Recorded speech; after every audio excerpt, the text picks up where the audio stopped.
be a good opportunity to go inside and enjoy the great things that we have going on in our metro, especially if you're in from out of town. And one of those places is a state historical building, a great place to visit, absolutely free to get in. And they're doing great things this week for spring break. But they're also talking about a big project, a renovation that they want to do. They want to use state budgeted money for state buildings that need renovations. And they want to talk about exactly what they would like to do with that money. Here you go.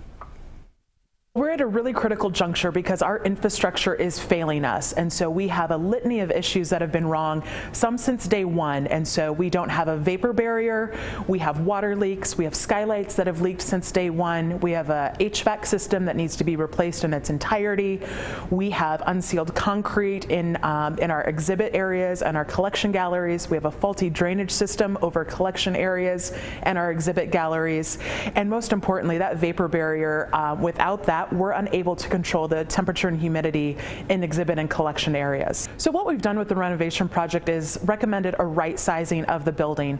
And so what that will do, it will allow our staff to operate more efficiently. So we may have smaller space, but it's the right space, it's the right adjacencies.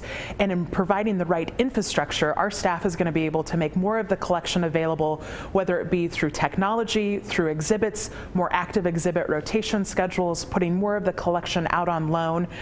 We'll just feel better because we're going to have more sound environment. Our staff will not be spending so much time dealing with environmental issues, and they will be able to spend more time fulfilling that mission we have of preservation and education. Right now, we found that about 25,000 square feet is what we can keep up with and be good stewards and good storytellers. That's one of the challenges we had at the old historical building was artifacts were left on display for decades and they suffered for it.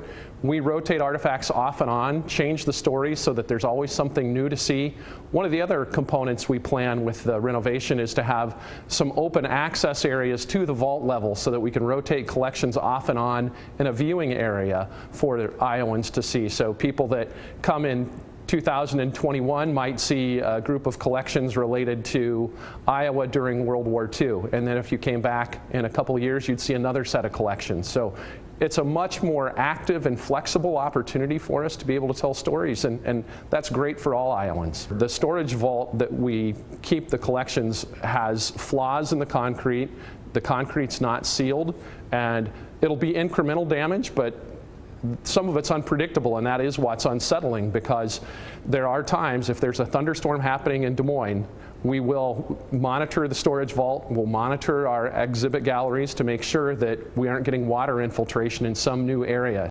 The renovation in its entirety is what is needed. We cannot band-aid this building any longer, and we truly want to provide Iowans a relevant cultural experience. The collection is what connects all of us as Iowans and across the state to all 99 counties. So an investment in this renovation is an investment in Iowa, Iowa's citizens, and our history.